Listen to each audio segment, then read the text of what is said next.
Hello and welcome once again to Ignite Your Impact. My name is Jen Rhodes, and my husband is making a face at me like, get your shit together, when he knows damn well it was him that took so long to get ready. Say hello, Matt. Hello. Yeah, I was flipping a lot of lids open and cameras and stuff. He's looking at me like, start. I'm like, anytime you want to cooperate. I'm ready to go now. Are you I'm ready? all set. Yep. I'm all set. Welcome back, guys. We are on episode 182. And this is the first time we've really actually done a series and actually stuck with it. Go us. Today we are wrapping up the third portion of this series. So we started with why you shouldn't try to be balanced, but you should be aligned. Then we transitioned into how to build capacity when you are aligned. And today we're going to tie it all together. We're going to put a nice little bow on it. And it is, I think, the most important of all. If you haven't done this, or if you don't have this, you don't have anything. Today is the foundation.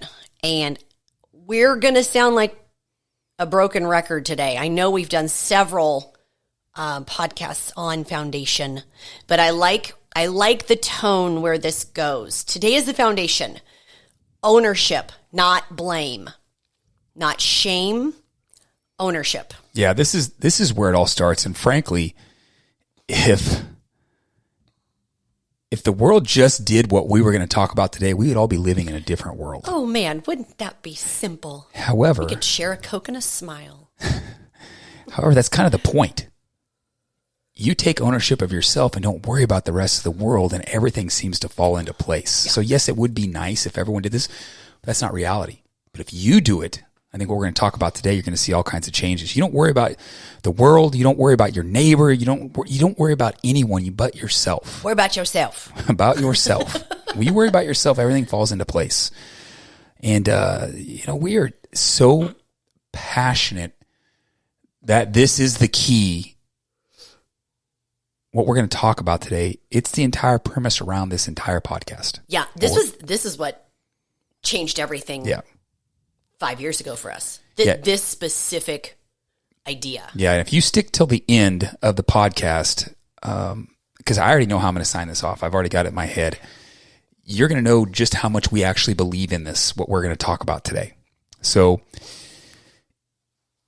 if your body isn't where you want it to be, if your finances aren't where you want them, if your marriage feels disconnected,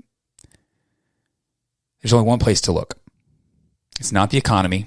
It's not your schedule. It's not your genetics. It's not your stress. It's you. See, Jen said in week 1, we talked about the alignment. And then week 2, we talked about capacity. But as she alluded to, none of these matter if you don't take ownership. Because the moment you start taking ownership is the moment that you stop outsourcing your life. And that is the moment that you get all the power back. Today's might be the most uncomfortable. I'm just going to, we keep it real. I'm going to tell it like it is.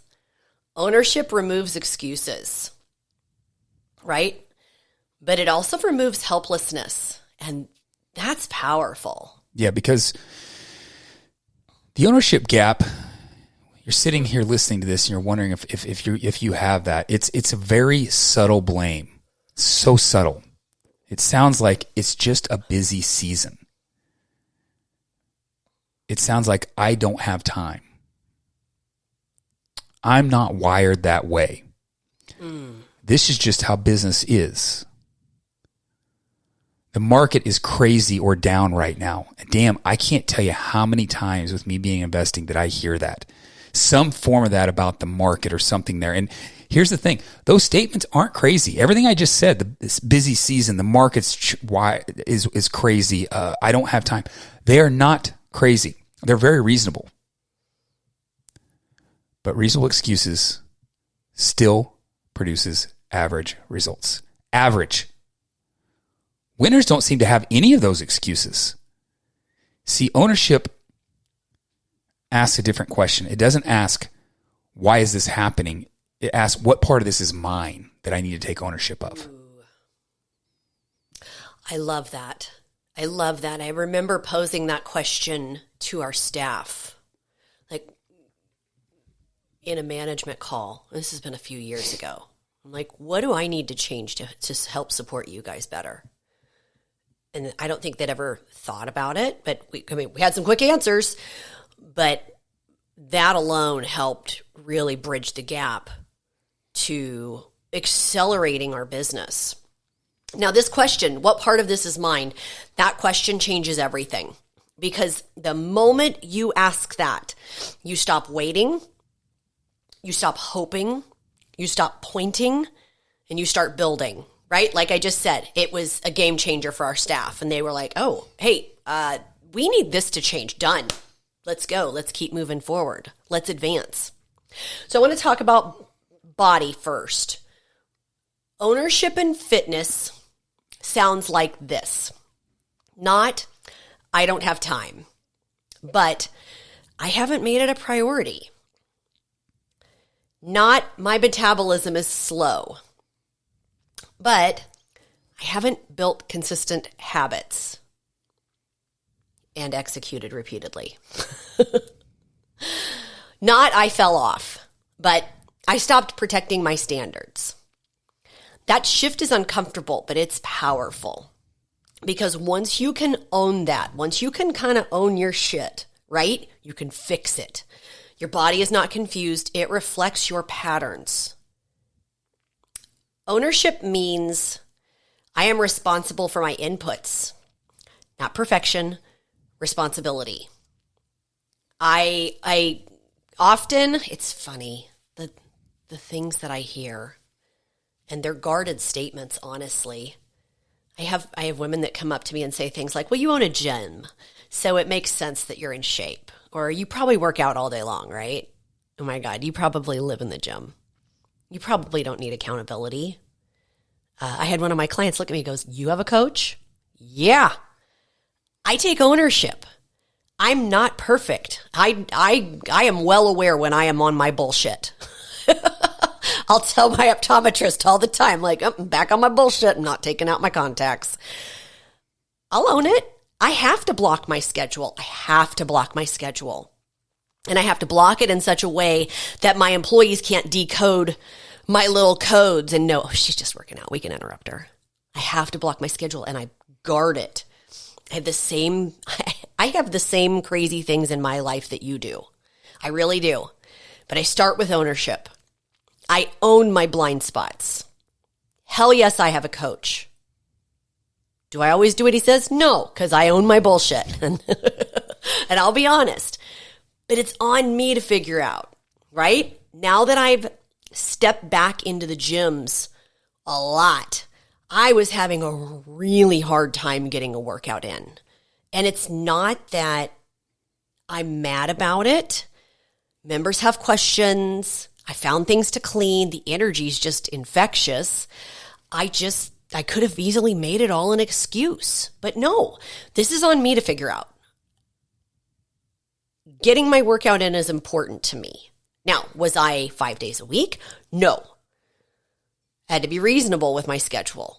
But I also knew, like, all right, hey, employee, can you go get that dust bunny? Because I'm just going to go do it, and then I'm going to have to interrupt my workout, and then we're going to have a problem.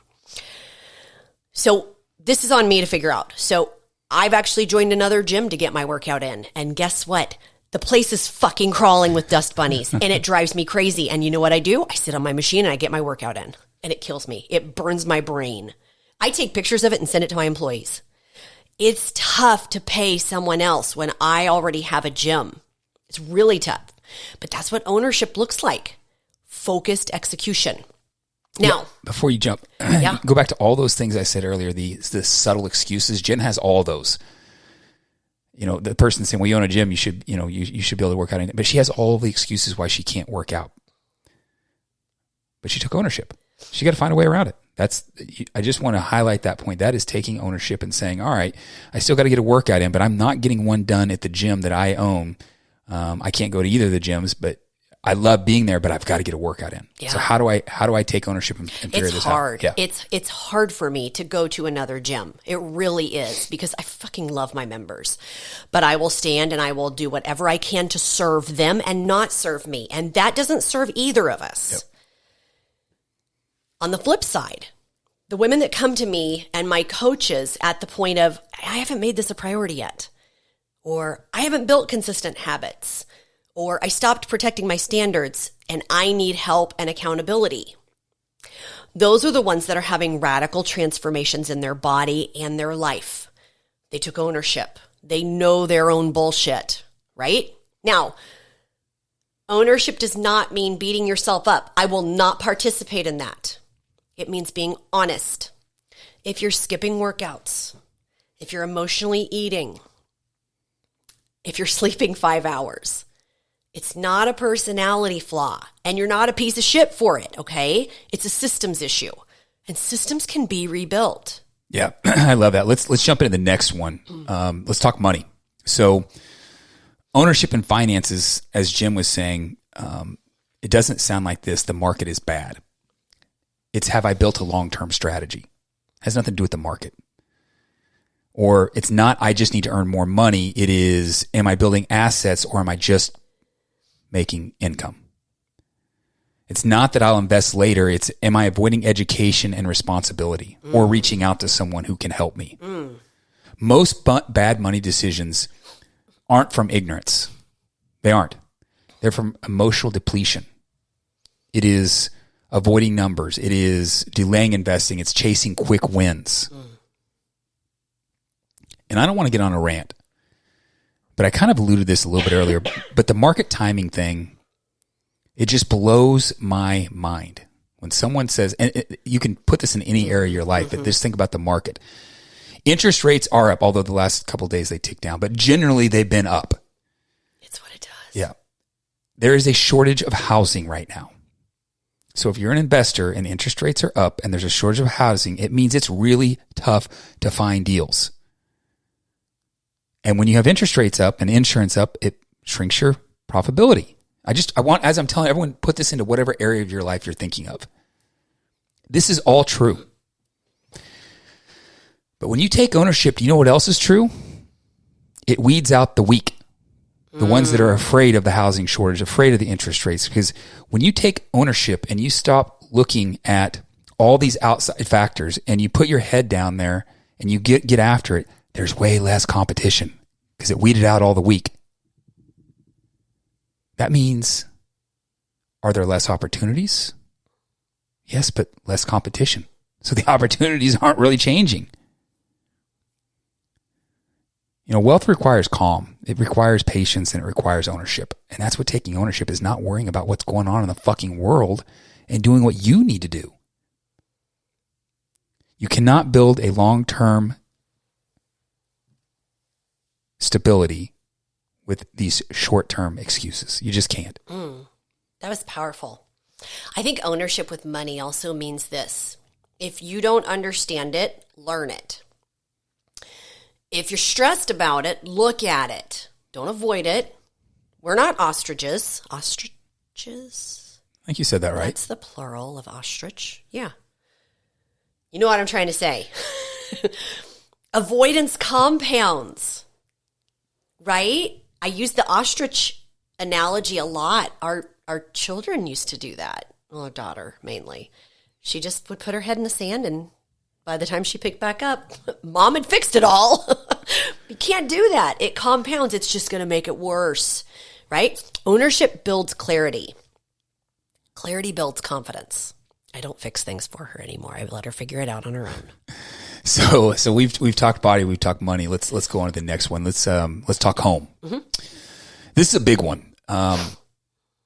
If we have a client and their spouse isn't on board with the changes that they're making, we address this right away to help them. And even if you're not a client of ours, listen carefully, because you got to do this. Because this can go for about anything. It doesn't just have to be about a fitness program. It can be about investing. It can be about anything at all that you're doing. If you're ready and your spouse isn't really sure, it isn't they don't support me, it's have I communicated clearly? That communication could be my goals, where I'm going, what I'm doing, and just have you communicated clearly what you're doing and why you're doing it? It's not that, hey, we feel disconnected. It's have I initiated the connection? That's ownership. Have I initiated the connection with my spouse? It's not, I'm just stressed. It's, have I built capacity that we've talked about? Have I built capacity so I don't bring chaos home? That's exactly what we talked about last week. You're responsible for the energy that you bring into your house, you personally, and that's leadership when you take that on. I think another good question would be, can I squat their body weight yet? That's a good one. And it solves a lot of problems. It does. Both in threatening and sexual. Sorry.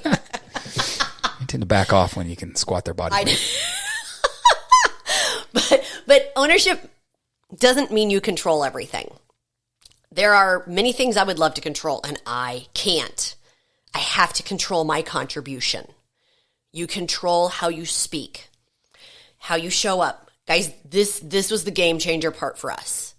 Like, controlling our contribution. I can't fix that. I got to fix this. You control how you speak. You control how you show up. Whether you shut down or you lean in. That was a learned response, right? Whether you escalate or diffuse. You're great at diffusing, by the way. I can escalate too if I need to, but yes, you can. I prefer to diffuse. But you can also squat my body. You can bench press my body weight. And that's why I'm awesome. I hope I can bench press your body weight. Well, some people can't. All right, keep going. I'm dense. I was like, wait a second. Yeah, I can. Absolutely. Okay, keep going. You can overhead press my body weight. How's that? Okay, that's better. Okay. You big beefy man. Okay. Sorry. Ownership makes you powerful in your home again. Stay on track. Jesus Christ. It does. But the reason it does is because you stop waiting for someone else to go first. Right? Matt championed this in our marriage 5 years ago. He really did. He took ownership of himself and his health, and he did not wait for me to go. And 3 months in, I'm like, whoa, I'm getting left behind. I better show up too. It changed everything for us. This could change everything for you and your spouse. Yeah, and here's the hard truth. Ownership removes the excuses. Jen talked about this earlier.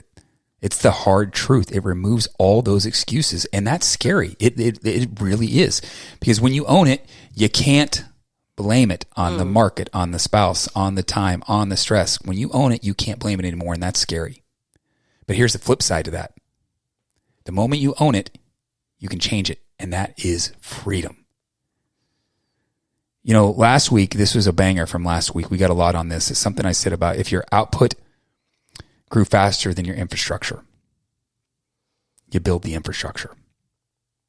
If your body's drifted, you rebuild standards. It starts with standards.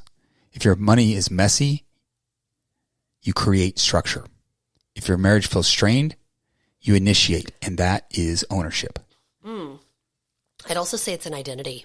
It is, but it just recaps all three areas that we just talked about. Yeah. It's saying I am responsible for the culture of my home. I am responsible for the strength of my body. I am responsible for my financial literacy. Now, it doesn't mean you control every outcome. You can't. You cannot control every outcome, right? It means you control your response. And your response is power. It is probably the most powerful thing you can do. Yeah, and when you take ownership, your response automatically changes from what it would have done before. Yes. Yeah. That's how you control that response, by taking ownership. That was See, weak people outsource responsibility. Strong people, they absorb it. They absorb that responsibility. And it's not because it's fair, because it's not fair. But again, I go back to that average thing earlier. If you want to be average, then you can talk about whether it's fair or whether it's not. It's not fair, but strong people absorb that because it makes them dangerous in the best possible way. Yeah. And that's what you want to be. You want to be dangerous. Dangerous because no one saw it coming and no one can keep up with you. Yeah. Love this. Okay, guys, I have a challenge for you. It's not very challenging. You got this. For the next 7 days, every time you catch yourself blaming, deflecting, or rationalizing, I want you to pause. Better yet, hold your fucking mouth shut. You need to stop and ask yourself, what part of this is mine? Then fix that part. Not all of it, just your part.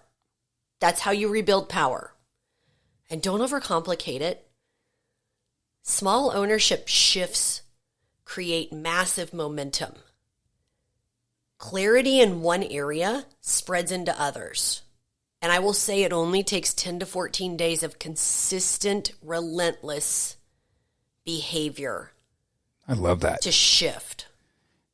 Man, I would tell you, wherever you're listening to this podcast right now, you're driving to work, you're at the gym, wherever you're at, remember what she just said. It may sound like 7 to 14 days is a lot, so just today, just do it today. As you get done listening to this podcast, what can I fix on my own?